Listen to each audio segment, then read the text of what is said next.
When I woke up Friday morning, I didn't realize I'd be making my first vlog, so let me catch you up. My morning started off with 2 hours of classes and then an hour of packing my car. I got my coffee, with a straw because I fail at drinking coffee normally, filled up my car, and then got on the open road, headed east back home for spring break. And about a half an hour in, I realized I left my laptop in my dorm, so I had to go back.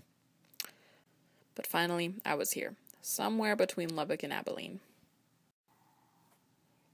I guess what inspired me to pick up my phone and make this video was the fact that for as expansive as Texas is, and for as bad a rep that it gets for being flat and boring, I really do love the drive from school to home. Texas is pretty in its own right, from the openness of hill country to the various small towns I pass through. Plus, I've always wanted to make a vlog, and I figured I had about 6 hours to kill, so why not now?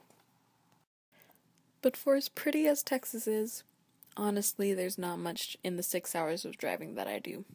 There's nice scenery, windmill counting, train racing, the moment when one of your favorite songs that you haven't heard in forever comes on and you still know all the lyrics.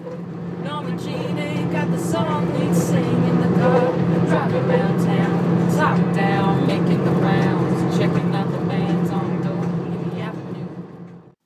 Traffic at a crappy interchange, getting out at a gas station and then crying because you're watching the price, getting back in your car and jamming out to some Hank Green.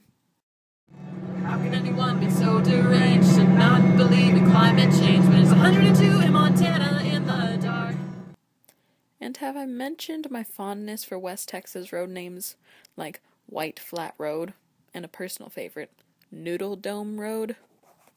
But anyway, once I got past Abilene, the road got flatter and the skies grew cloudier.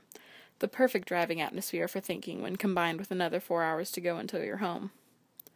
So I thought about a lot of things. I thought about what was up ahead and the towns I had already passed. I thought about the someone that used to always be in my passenger seat for these drives. And I thought a lot about an analogy I'd come up with a while ago. Here's the thing about life. It's a lot like driving. There's a lot of stuff you have to pay attention to. Keep your eyes on what's happening in 15 miles and you'll miss the car in your blind spot zooming up as you need to change lanes. But you can't keep your eyes in the rear view the entire time either because then you'll crash into what's in front of you. You need to keep a balance of what's coming up and what's behind you. Just like life. Alaska Young said, "Imagining the future is a kind of nostalgia. You can't sit here hoping next week, next month, next year, you'll be where you want to be. You can't romanticize the past. But it's your past who made you who you are today.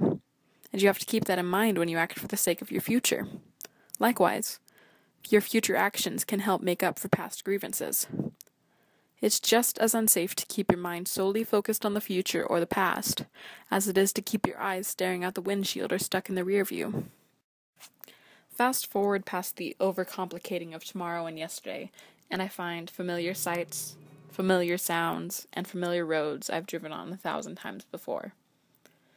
It's then I realize, no matter where you're looking, back into your past triumphs and follies, or dead ahead into whatever comes next, you can always turn home.